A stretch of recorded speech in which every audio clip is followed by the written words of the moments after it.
I want to start this episode with gratitude for you, dear listener. Thank you for spending some of your precious moments with me and my guests on this humble, homegrown project. It really means so much to me that you're here, curious, open, and willing to receive these conversations and stories in whatever way you do. I hope they offer you a heartfelt experience. I pour a lot of love, care, and effort into this project. Other than the wonderful guests, I do everything myself. It's a lot of work, and it feels so worth it when I receive sweet messages from the community, messages that share how the project has impacted your lives in meaningful ways. In just under 14 months, we've reached thousands of folks across 60 countries. That's so wild to me. So my gratitude flows naturally. Reflecting recently, I realized that I make a living sharing heartfelt conversations with amazing humans. I feel so blessed by that. Just to be clear, this project itself doesn't generate any income. It truly is a labor of love, kept alive through the pulse of my creative heart and your generous attention. Most of my income comes from my counseling practice and the other side projects that I create. I share this because I want you to know how deeply invested I am in this project and how much I value your presence here. When I publish a conversation, I see that within a couple of hours, there are usually dozens of downloads without any advertisement on my part. This tells me there's a solid community of folks invested in this project in one way or another. Whoever you are, bless you. I appreciate you, truly. And now I have a simple request. Please take a moment to rate the project on whatever podcast platforms you use. Since you're here, I imagine you might have a rating to offer. This is your gentle nudge. It's a simple way to support this humble labor of love. And if you're willing, also consider sharing the project with someone you think might appreciate it. Your support goes a long way, I assure you. I also have a couple gifts for you at the start of this episode. First, as another way to thank you for being part of the Wild Heart Revival community, I'm excited to share an exclusive promo code for my upcoming virtual event, Rise and Revitalize, an online gathering to enliven and embrace the wild bloom of becoming, which is happening on May 31st. So use the promo code WHR25 all caps at checkout to save 25% off your ticket. This gathering will feature Bodhi Shola, last episode's guest, along with Azra Bertrand, Zoe Kian, and Georgia Peck, each of whom has also been on the project. Together we'll explore wild wisdom and seasonal insights to support your bloom into summer, nourishing soma, soul, and story. Through creative composting with community, we'll cultivate fertile ground for renewal, reflection, and vibrant revitalization. After each talk, we'll open the floor for questions and conversation, inviting connection and collective insight. And if you can't attend live, don't worry, your ticket includes full replay access so you can engage the content at your own pace. For more details about the event and the topics we'll be exploring, check out the Eventbrite page linked in the show notes. Second, this summer I'm setting off on a big overland journey from Guatemala to Canada with 2 adopted dogs, one rescued from the streets of Guatemala. To support this adventure and help cover the costs, I'm offering 25% off my counseling services until I leave in mid-June. This discount applies to any of my counseling packages, and you can begin whenever it feels right, whether that's now or later. I'll be working while traveling, so I'll be here to support you no matter where I am on the road. As a threshold counselor with an online practice, I support wanderers, wanderers, and edgewalkers. I offer individual, couples, and group counseling, along with guidance around death and dying.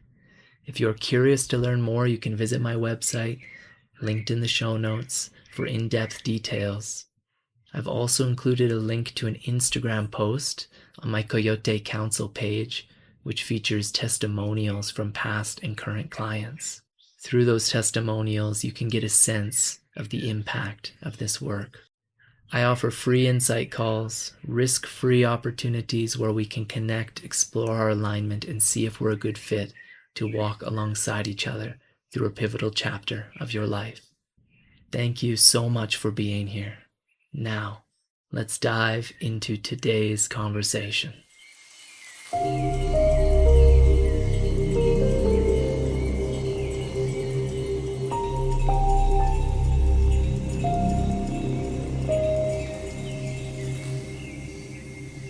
Welcome to Wild Heart Revival, a gathering place for heartfelt conversations and stories as pathways of renewal and revival. I'm your host, Tay Tayari, and today's guest is Peter Eugène Bennett. Peter joins us to explore masculinity, reflecting on how early wounds led to him carrying anger, shame, and fear, which were eventually transformed into sources of strength and wisdom through forgiveness, somatic work, sacred union, plant medicine, and deep self-inquiry. We dive into grief as initiation, death as teacher, and the intelligence within suicidal tendencies when understood through a mythic lens. Our conversation touches on balancing masculine and feminine energies, embodying a strong back and soft front, and the trickster's essential role in disruption and renewal. Peter invites playfulness and emphasizes that masculinity is a dynamic dance of vulnerability, strength, love, and joy. Peter Eugène Bennett is a men's work coach for visionary leaders and director of Sacred Sons Europe, guiding high-achieving individuals toward authentic fulfillment alongside success.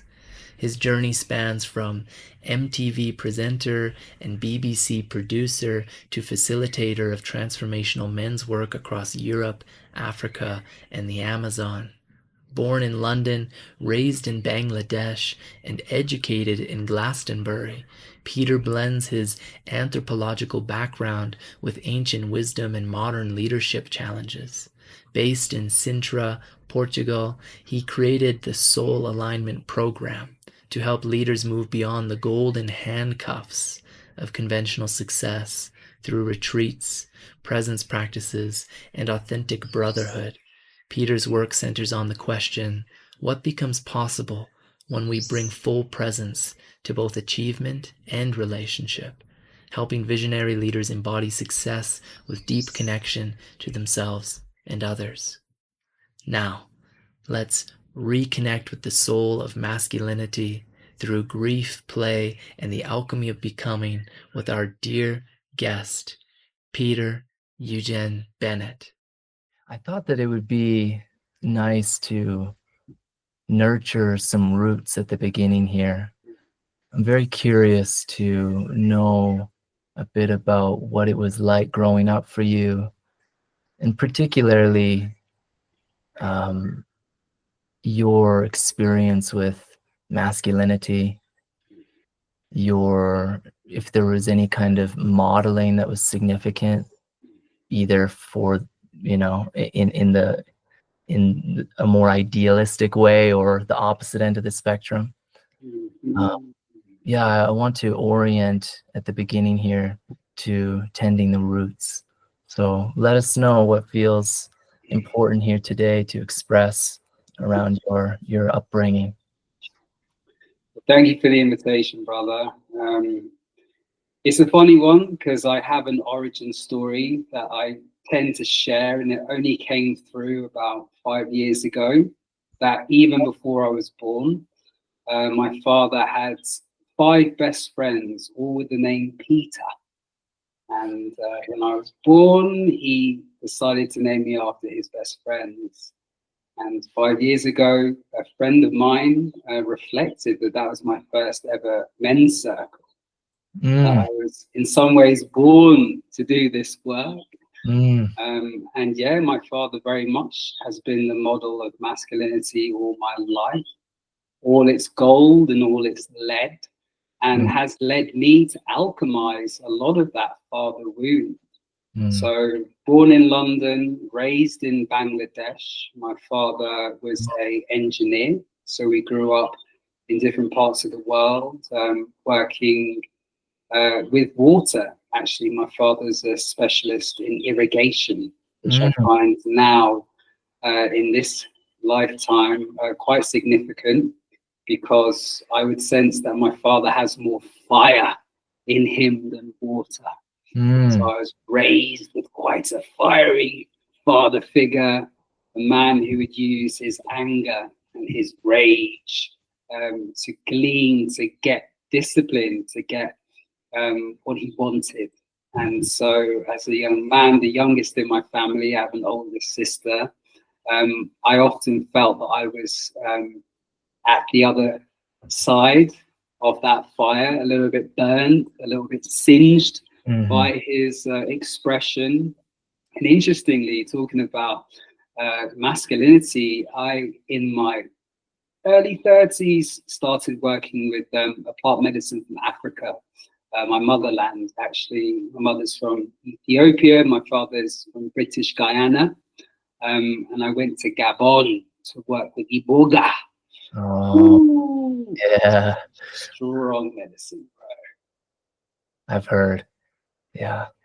And in that experience, I had a memory as a child of my father shouting at me. I must have been a toddler, so like 2, 3 years old, and he was shouting my name, Peter, to protect me, to save me from hurting myself. And yet I saw in that vision this anger being imprinted on my body, and I carried what I now call shame in my guts. I had this knot of fear all through my life. It was so familiar, and yet I didn't have the tools to really somatically unpack that until later on. And so, yeah, for me, being at the other side of that and carrying shame, which I feel many men and women and all in between can resonate, how this original childhood wound has really influenced my behaviors as a boy and as a man.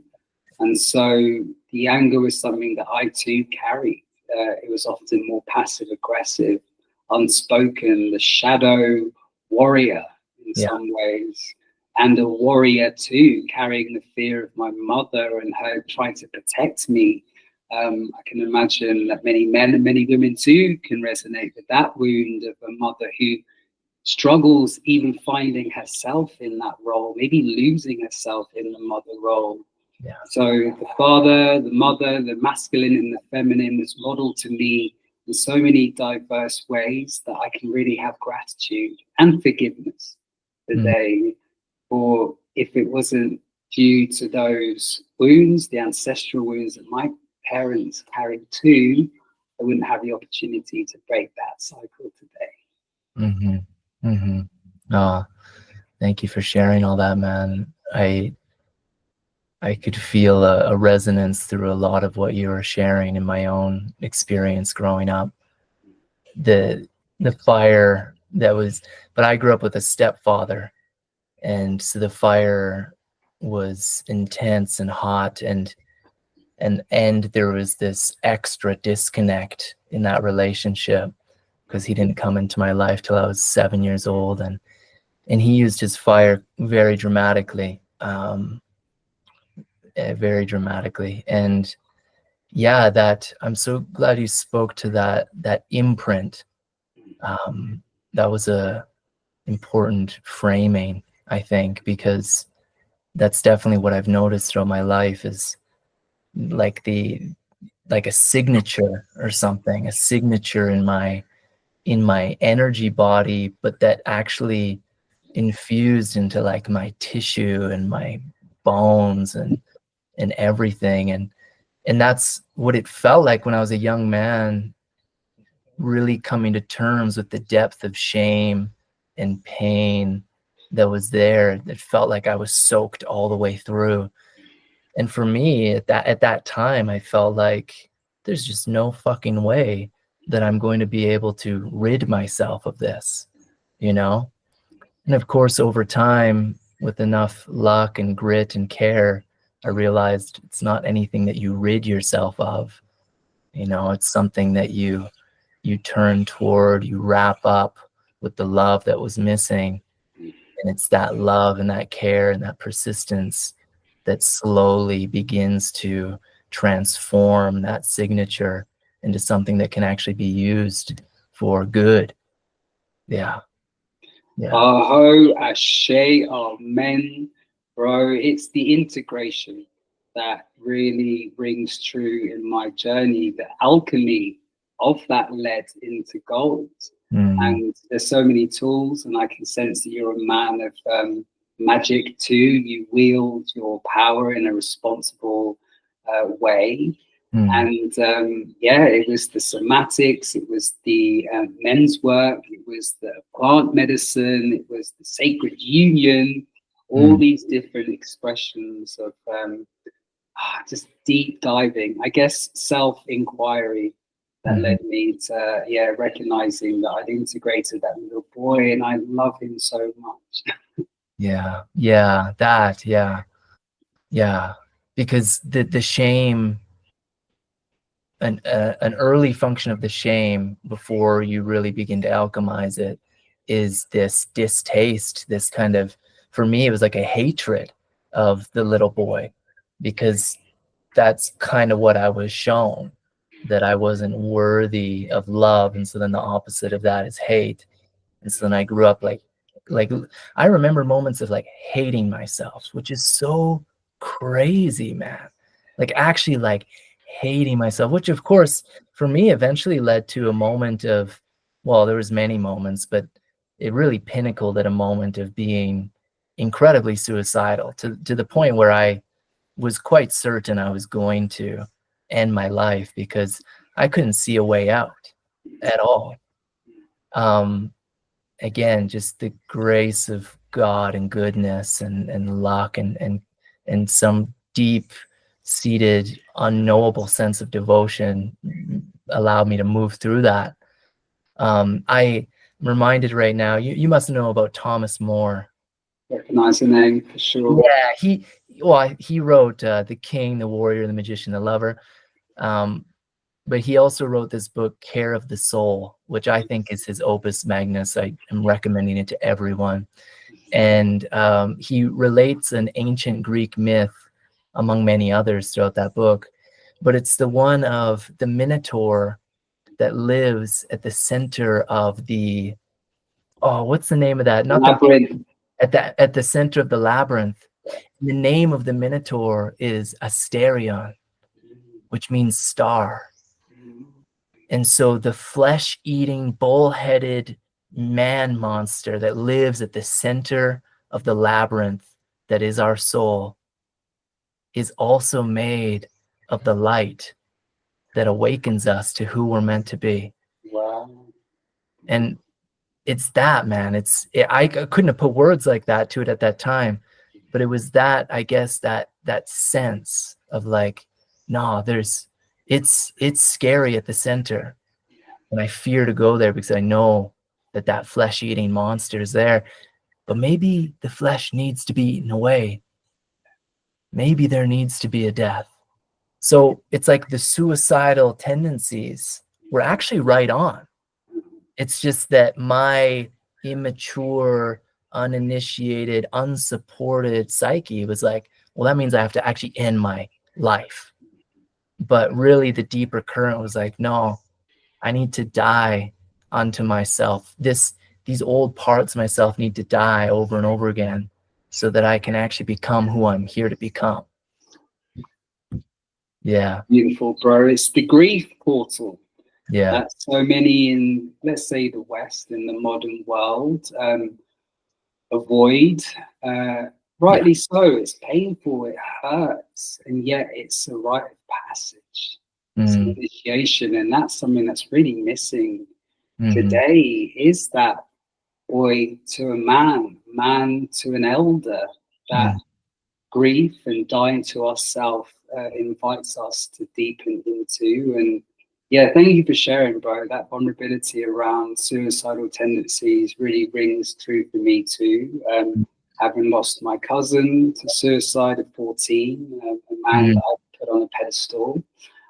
Myself, when I was around 16, 17, had suicidal tendencies. And interestingly, talking about fathers, I too shared that with my father. I told him, and it was a big shift in our relationship to be courageous in that pain that I carried, and for him to witness me in that, regardless of whether he had the emotional intelligence or literacy to process and hold space. It just gave me an invitation to release and eventually integrate and recognize that death is good, man. Life. Yeah, I just interviewed a woman yesterday who just went through a deep cancer journey, and it was so clear, and this becomes clear anytime you have a intimate, sincere, vulnerable conversation around someone who's been close to death, whether through that deep kind of suicidal psychosis state or some kind of illness. But it became clear, like, no, that was the exact thing she needed to become who she's here to become. Like, she is now different, and she's so grateful for it. She's grateful for going through chemotherapy and being on the brink of death.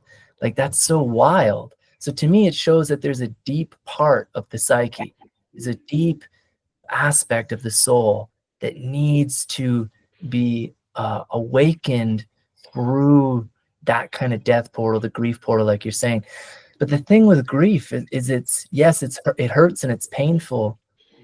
I think maybe the most difficult aspect about it, though, is the uncertainty, is the unknown. That grief and death, it actually invites you into the mysteries of the unknown, which of course is exactly where the soul is forged.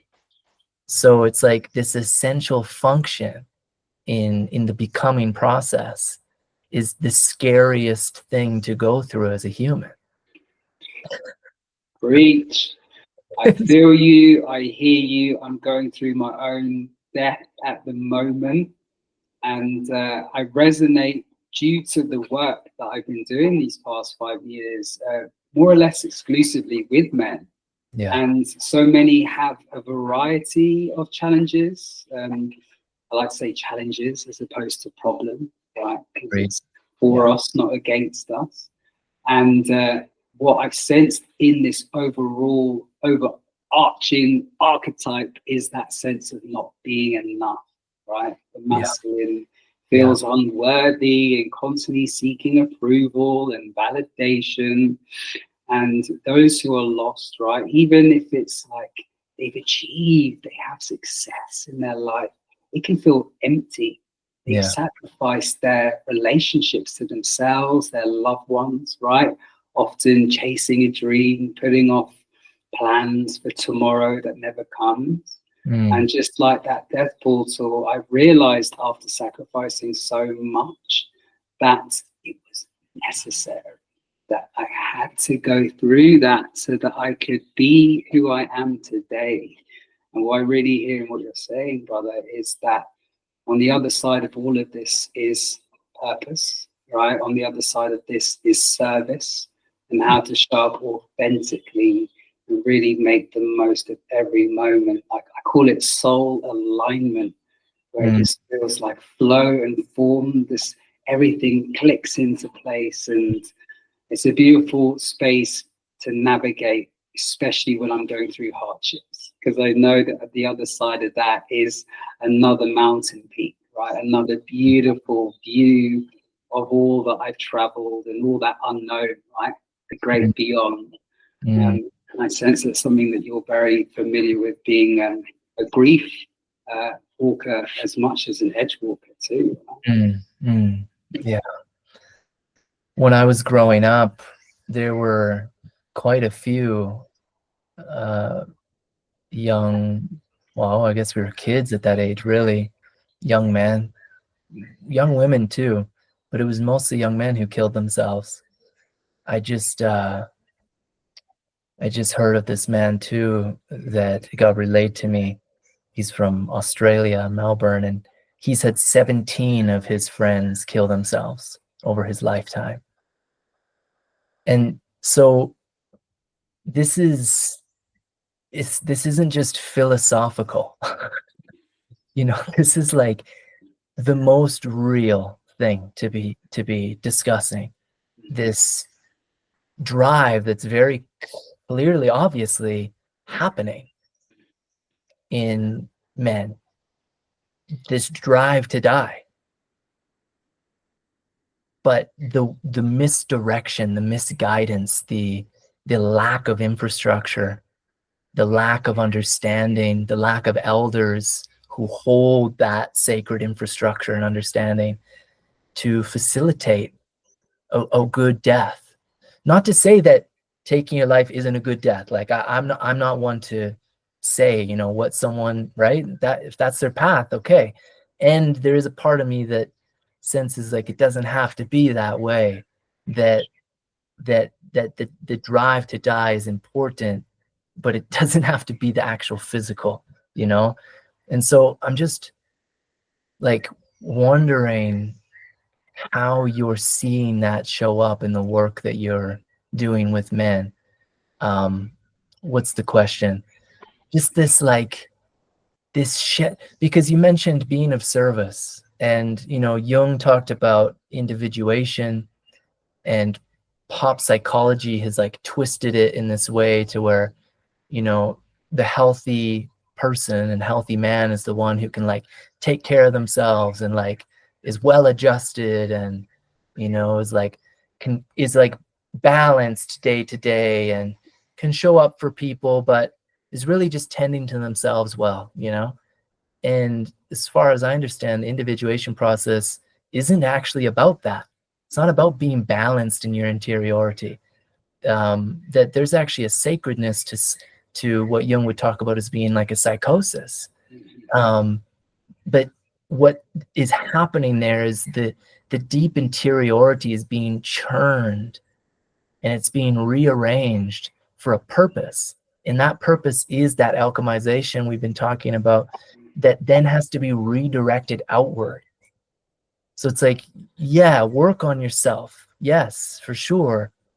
But, and I'm using but there on purpose, if that work isn't then being redirected out into life-affirming service, like you're still going to be sick, and those around you are too.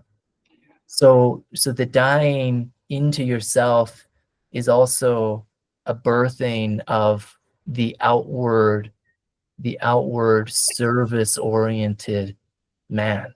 Does that make sense? It does, bro, and it reminds me of my own journey. If I could share a little Please. tidbit. Mentioned that I'd been raised in Bangladesh, and I ended up going to an elite private boarding school in Glastonbury, England. Glastonbury is kind of like our Sedona, kind of like our Mount Shasta. I'm not quite sure of the one in Canada. However, it's a spiritual epicenter. I see. Some say it's the chakra of the planet, the heart chakra of the planet. And as a result of going to something that was quite strict and rigid, I had this sense of, like you shared, being an outsider, actually, and particularly uncomfortable in my own skin, being melanated, having blue eyes, not quite knowing where I fit in the grand scheme of things. And I sense that in the men I work with today, because it took me going through like this discomfort, this kind of identity crisis, to figure out that actually individuation, right, releasing my mother in some ways, to have that freedom to just adventure and get into like trouble, court danger in some ways, scrape my knees. And so what I sense is many men, to answer your question, have this kind of this little boy inside of them that's been wounded by their mother, that's been wounded by their father, often unconsciously, because the way that I see it, many parents are just doing the best that they can. So forgiveness is such a beautiful antidote for that. And yet these men, like myself, unconsciously carried these wounds. And just like you were saying, that self-hate, self-harm, self-abuse. I was drinking alcohol, I was doing drugs, I was partying, womanizing, just seeking intimacy. Please see me. Yeah. And that false sense of confidence, that false sense of hope broke me, bro. I went through a dark night of the soul. Saturn returns in my late 20s to early 30s. And many men continue in that way for a lot of their life. And so the way that I see men showing up to the work that I do, whether it's being the director of Sacred Sons Europe, guiding visionary leaders, thousands of men through these initiations, to my own coaching for men of means, high value individuals who seek that that belonging that we're speaking of, because success, achievement, applause and accolades are empty at the end of the day. You can't take that to the grave with you, right? Talking about death. And that, to me, is how I've discovered my own little boy in this process, because I sense that actually we're always raising or reframing the little boy inside of us. And if you're a father, you might resonate with this, that children actually are like reflections, they're mirrors of us. And I'm an uncle, gratefully so, and I've seen that in my nieces, Asta, talking about star. So when you said that, I was like, she's my North Star, you know. And the beauty of this death experience is actually seeking out death more and more. So it began with me when I was in my, I think I was 18, 19. No, that was actually when I went and did my Vipassana. It was when I went to the Amazon and I sought out these indigenous wisdom traditions and worked with the Shipibo and ayahuasca, and then eventually found that real challenge, that difficulty in the process, and the discomfort. We talked about the illness, you know, it's framed as getting well in these traditions, was what constantly brought me back to myself, brought me back home. And that's why over the 15 years I've been on this path, I seek out other home walkers. I recognize that it's about finding that belonging within us, so that we can walk others home, so that we can invite other people home, back into their bodies, right? Back into that feeling of safety, of being vulnerable, of being courageous, of being held, of holding space, of witnessing ourselves and others. And that's such a great gift. And it's so simple, bro. It starts with just listening. Oh, beautiful. Yeah. When you mentioned this self-harm, I was thinking, so I had a relationship with cannabis for 15, 17 years, like fairly steady. And I like some moments of taking off, you know, time, but always coming back. And in some moments quite abusive in the amount, you know. And I had some psilocybin mushrooms with my love here and a couple months ago or something. And actually I had a mushroom journey and then an LSD journey. I needed like two to really hit home. And in both of them, I could feel the fire in my lungs. And it felt like a forest fire.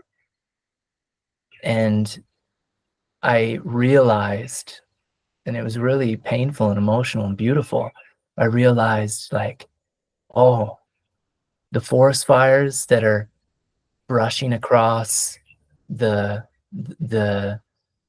you know, North America and Australia and all over the world, like those are no different. We're talking about mirroring. Those are no different than the fire that I feel in my lungs. So in all the times that I've abused the Mother Earth or the feminine, that is also a mirror of all the times I've abused myself. And I just realized, like, I've been abusing my precious lungs that allow me to breathe. breathed spirit, to be animated by spirit, by life. I've been abusing these precious organs for what? For what? It's like, I realized, like, actually for nothing good. Sure, when I was younger, I had some awesome moments, and throughout time, some moments of having so much fun while high, right? Like laughing, having fun, whatever, deep introspective moments. But the amount just like didn't add up at all. It was so insignificant. I just realized, like, oh, I'm just mirroring this masculine wound that allows so much of humanity's infrastructure and relationship with the machinations of civilization to wound the feminine and to wound earth, and that allows these fires, this inflammation of our biosphere to be amplified each year, that this is in me. And it just felt so significant and important. I'm wondering how you sense that through your life, this relationship with self and how it relates to relationship with the feminine as well as earth. Bro, thank you for sharing. It was very eloquent, and the sense of what that take energy, right? I like to call it the immature masculine as opposed to toxic masculinity. Yeah, For me, it's just boys who've yet to grow up and take accountability, responsibility for themselves. I had a beautiful brother model this, a man who works with ganja, with Santa Maria, in that he would acknowledge the fire in his lungs, and his way to come back into good relation, into alignment, integrity, was to play the flute, to clear his lungs, to clear his vessel, actually, and to sense that there's always this up and down. The only constant in life is its consistency, right? And so I sensed in what you were sharing, it's like finding harmony. And so I see that in the earth today, and I'm very much aware of even what this brother brought me into, which was back to the land. It was my first time ever working on a farm. I was traveling around North America with Sacred Sons. I ended up on his farm just outside of Boulder, Colorado, and was able to see that mirroring you speak of, like in the seasons, in the cycles, in the seeds, growing these beautiful little seedlings in the greenhouse and taking them out onto the land and planting them with a prayer. And then over time, seeing them grow stronger, and sometimes like a virus, right? A parasite would come through and it'd chew them up and spit them out, and they would grow stronger, and some would have to die, and they would become fertilizer for the next generation, right? And so I really sensed in your work, bro, and really beautiful website and your offerings around how to come back into nature, and to sense that for me, it's about doing the inner work to benefit the outer world. Yeah. And when I see the beauty of the outer world, like, I'm so grateful to have been born in London, in a city, didn't grow up with any of these practices. Even as a young kid, I would get like rashes if I lay on grass. And now, bro, having transformed my life, I'm in Portugal, in Sintra, the most beautiful, magical land I've ever been just privileged, lucky to experience. And yeah, it's a daily practice for me, bro. I get out, I go for a walk on the grounds. I've been working on a friend's land this past strong end weekend, we call it strong end. And seeing how, like, that's about building a foundation for what I sense is a new earth just around the corner, right? Just coming back into the ways of the universe of respect and honor and unconditional love, and also like the strength and fierceness of that truth that doesn't take any prisoners, right? And I find that that's really important when talking about fire, that we're aware of the warrior that is boundary. We say loving presence, strong boundaries, strong presence, loving boundaries at Sacred Sons. And that starts with us. Hence, there's so much resistance sometimes to invite men, to invite women into the work, because they know it's going to transform them. They know that death is going to be humongous. And on the other side of that is great mystery, the unknown. Who am I going to be if I don't have these coping mechanisms, if I don't have my distractions, right? Scrolling, smoking, harming, drinking. So yeah, the earth is teaching me, Gaia, Pachamama, call it what you want, to really see her. And I had a beautiful vision, actually. I was in Maui, climbing up Haleakua, the volcanic crater, and actually working with ganja, funnily enough. I've had a relationship where it's more of a tool than a trick, to trick myself. And I saw this vision of Mother Earth being a single mama.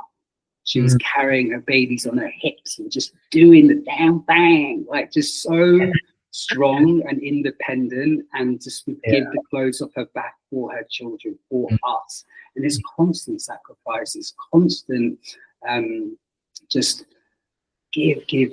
And so the masculine that takes doesn't acknowledge that there is the feminine, that there is a side of that equation where we can be, in a word I find very difficult to pronounce, reciprocity.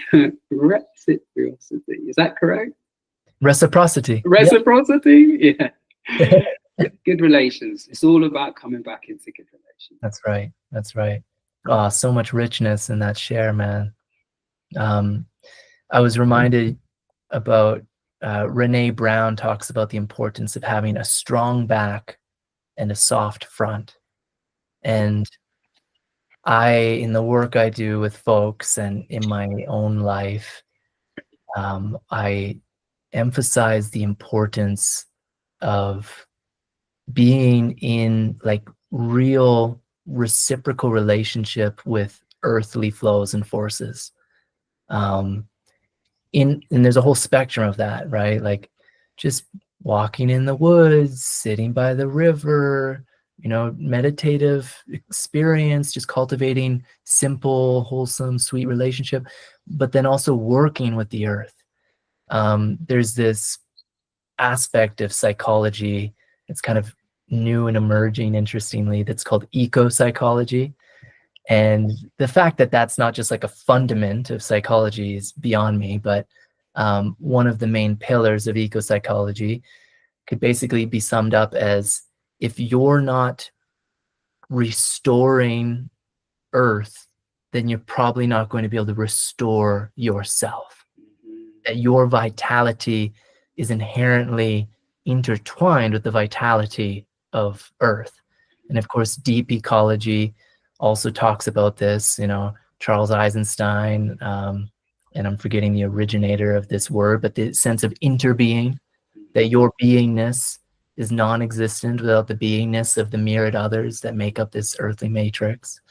And so that strong back, soft front, it's like, what better way to have a strong back than to work with the earth physically, right? To restore damaged landscapes, to grow food, to be in deep, intimate relationship with the plant nations and our other, animal kin and whatnot.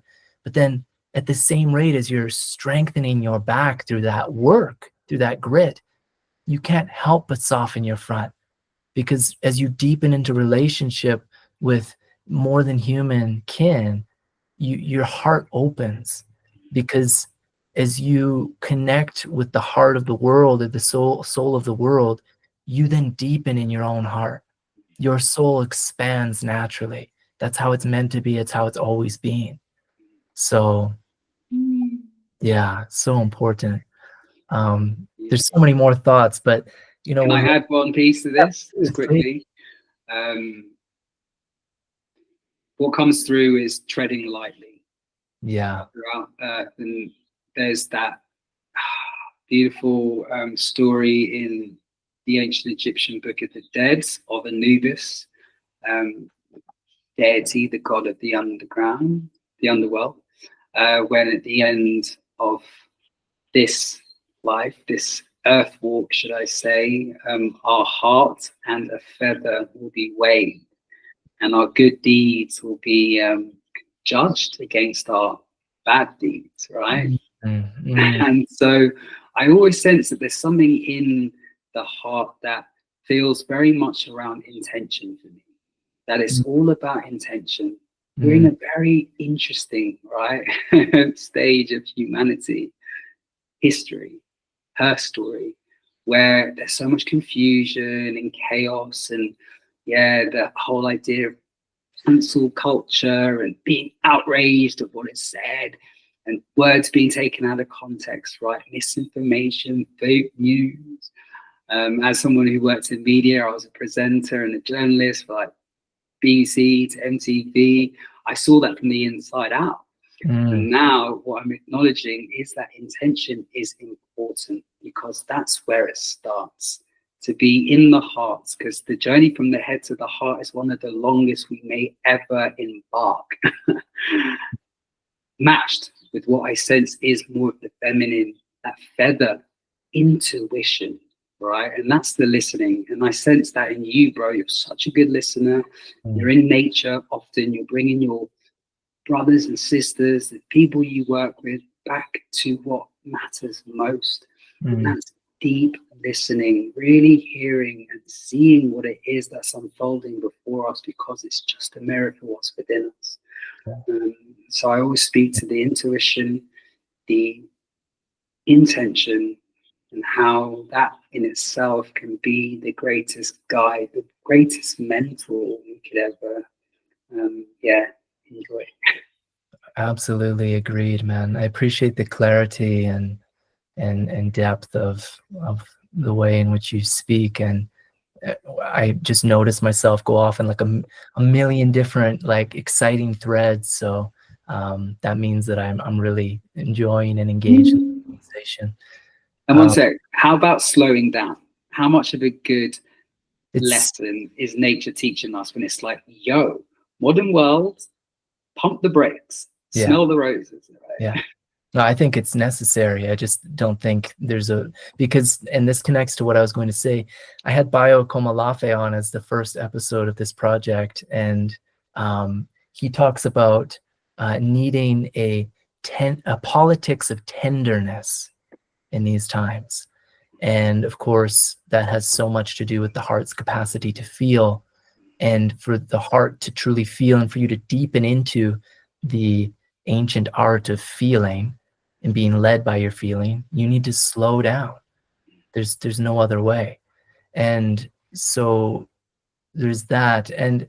But also you mentioned intuition and intention.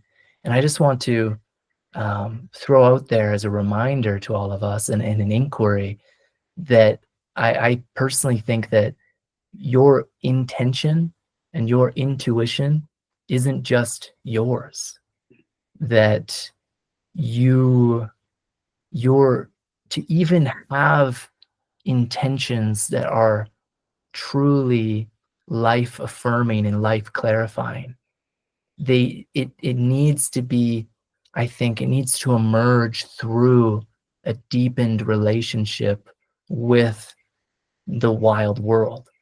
And in the same vein, intuition, I think, is the same, that for you to have a real rich, mythically informed, deeply connected, intuitive capacity, you need to be connecting your hearts, the tethers of your heart into the hearts of the world, through relationship, through intentional cultivation of that relationship with our kin. So I'm noticing that your screen is frozen. Are you still here? I am still here. Okay. I have frozen too. It may be worth me just rebooting. Are you okay with that? Yeah, go for it. Yeah, go for it. See you in a moment.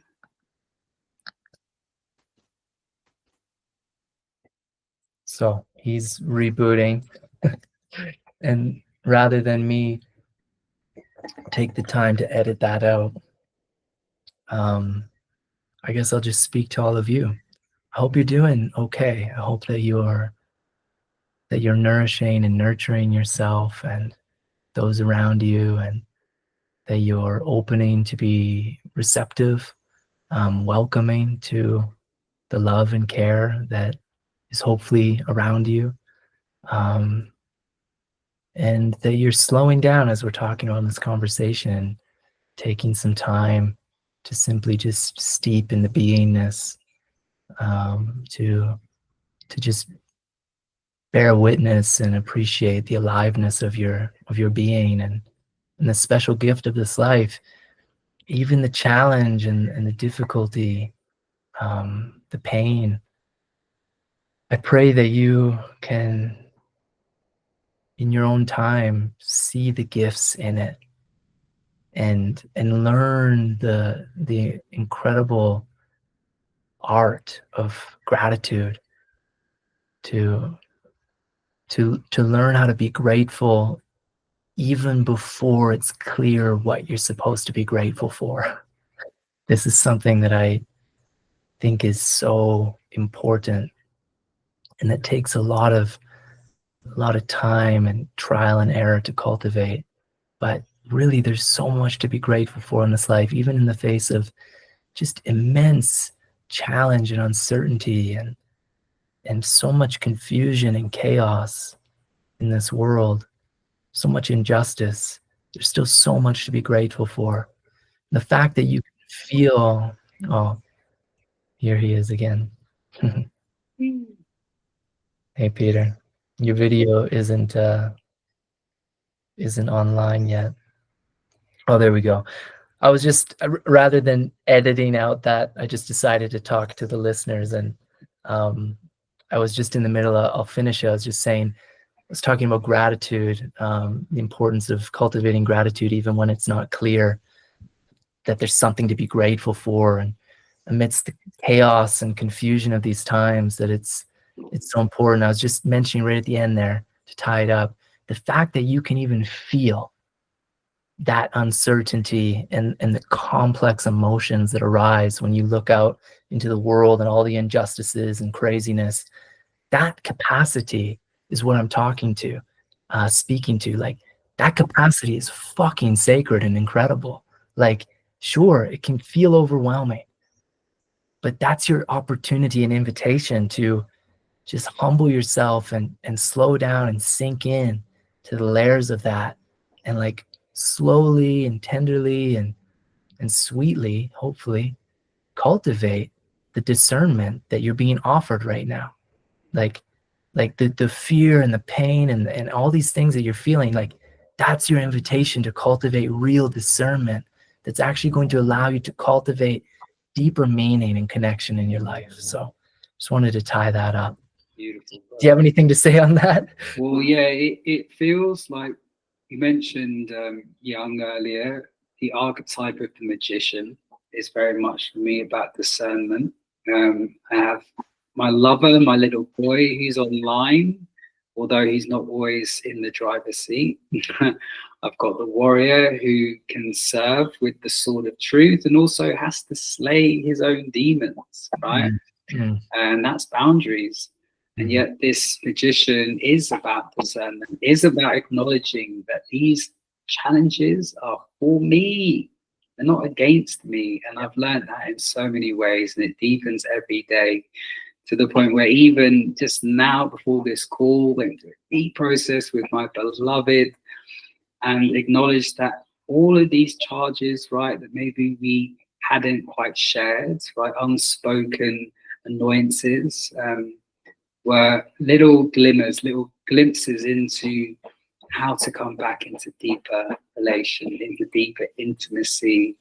I even lay on the grass and cried my eyes out and just gave it back to the earth. And I have so much gratitude for that capacity to feel. Yeah. You're talking about feeling, like feelings, emotions, it's data, it's information that I can, as a magician, work with, right, and put into play. And also I hear you speaking about the four-legged, right? Apologies for the farmer, by the way. I know there's a little bit No worries. noise in the background. And I really sense that my magician is the coyote, is the trickster, is the one who likes to poke and prod with love, right? And get something from someone to invite them back into self actualization, self-awareness. And me and my partner and I have been gifting each other that all week, all month, this whole lunar cycle. Yeah, I'm glad you brought the trickster in, man, because I think so coyote in particular is like maybe the oldest deified being in North America as far as archaeologists understand. So like kind of like the original god, so to say. And of course these people would have been animists, so there would have been many gods, but in terms of like real worship, like evidence of worship, that coyote trickster was central. And it makes a whole lot of sense when you are of a more animist orientation, because you can't help but realize that life is made of paradox, that life is made of disruption, that there's a continuity to life, and yet that continuity is made up of incredible moments of discontinuity over and over and over again, that disruption and rupture are necessary aspects of the fabric of beingness, of aliveness. And so in these times in specific, I think that we need to tap into that trickster more and more, because there needs to be more conscious disruption of what's become norms. Like there just has to be. There's no way around it. I mean, if you want to live a life that's meaningful and fulfilled and deeply connected, you have to disrupt so much the shit that's been forced upon you, that you've taken on, that you've been, all these programs that you've just like loaded into your being without knowing. You have to disrupt that shit.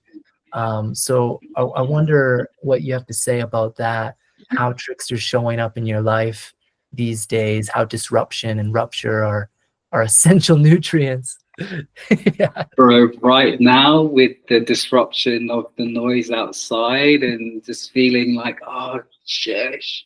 And yet it's inviting me into deeper silence, actually. And that in some ways has been part of the medicine throughout my whole life. My earliest memory, bro, at least one of the two, the earliest one is of my grandfather in Ethiopia praying over me. He was a man of God, Muslim carpenter, and my ancestors were nomads that would travel through from the Middle East to Africa, teaching literacy, the Quran. And yet the second memory, which is probably more relevant, was of hiding my cousin's shoes when I went to Addis Ababa to visit my family for the first time. I was like 4 years old, and I put them in a cupboard, and I remember him looking for them and laughing and giggling, and eventually he found it and we all realized it was me, and there was a big uproar and laughter and joy. And for me, that's what I've learned from my forays into the trickster archetype. Babalu, call it what you want, right? I've been working with them, the Lakota tradition as well.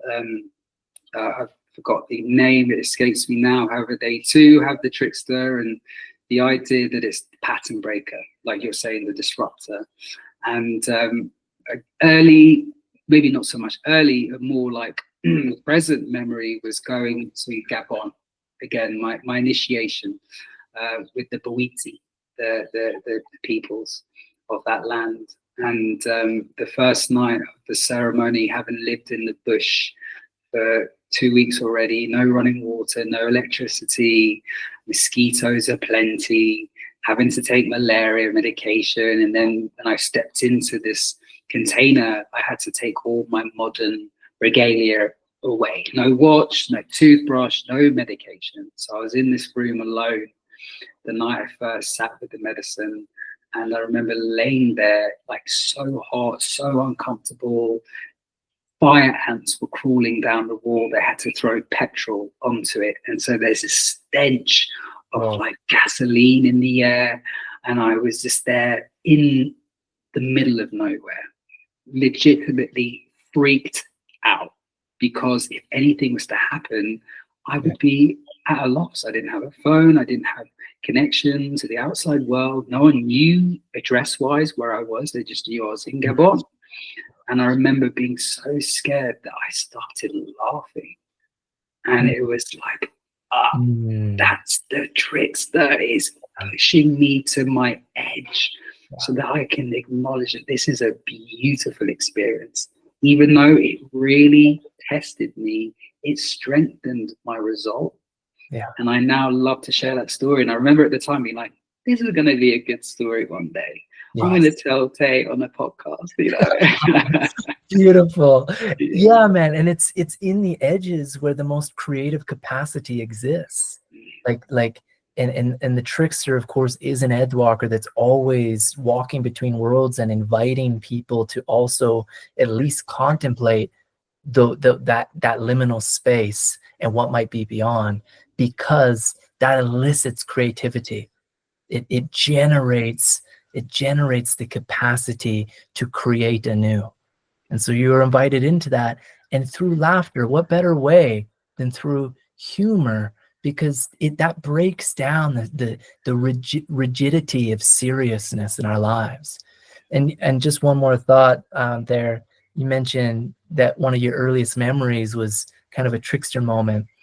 And me too, I just realized one of my earliest memories was also very young, and my actual blood father, who I would see sometimes, and his mother, I would go visit them sometimes, and they would smoke cigarettes. And I knew at a young age, like, this is terrible.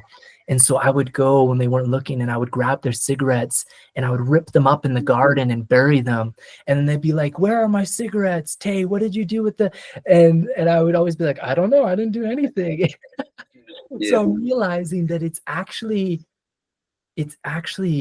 just innate in children to be tricksters. And I'm raising a puppy here that I rescued from the streets here in Guatemala, and she's now kind of coming out of this stage, but she was major trickster energy, like such a fucking rascal, to the point where it really frustrated us. But in the moments where I could touch a lightness with it, or be light with it, it made me laugh.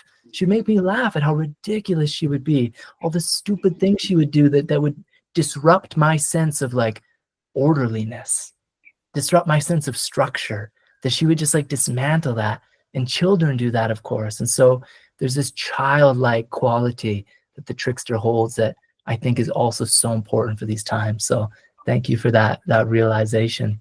We're at the end here, man. I feel like I could just talk with you afterwards. I'd love to do this again, because I was hoping to ask you, what's a conversation that you think isn't being had enough in the men's work space? But we don't really have enough time to get into that so much. But maybe we can have like a cliffhanger inquiry to leave people with.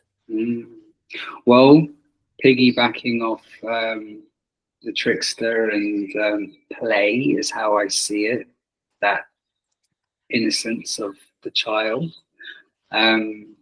Often men, this kind of masculine stoicism, isn't encouraged to be light, right? To tread lightly, to, as much as having that strong back that you mentioned, also the soft front, right? And that to me is the intuition, is the creativity, as you shared, right? That connection of the feminine back to source. And I love to bring that work through in what I do, in ceremony, in my coaching containers, to have fun and put the fun back into function. And I'm really inviting more of that conversation around how to bring joy, how to bring laughter back into our lives, how to be authentic and just fearlessly, graciously you. And I love to see when men's like that light bulb switches and they recognize they have permission just to be themselves. Yeah. Oh, yeah. Beautiful, man. I had a conversation with Samuel Adams. We talked about rewilding masculinity, and I asked him right at the beginning, what is a wild man? And he said, the wild man gives himself permission. Yeah. And you're a permission giver, brother. You truly are, and you're spreading the words, the actions, the emotions, and truly what I sense is honoring the ancestors. And that to me is part of this work, is coming back to where we began and truly unpacking what it means to be a man, a woman, and all in between in these times. And I really see that happening more and more every day, despite the chaos, the confusion of the chrysalis. The caterpillar is being transformed into this beautiful butterfly. Thank you for that reflection, man. And I see that in you too. And just one more thing here, I'm reminded of Sabine Lichtenfels, who's actually in Portugal as well. She says, to begin, always return to the origin to begin a new journey. So thank you for touching back into the origins with me today, brother. It's been a real deep pleasure, and I'm so grateful. 2 thumbs up. Appreciate you, bro. All the love. Peace.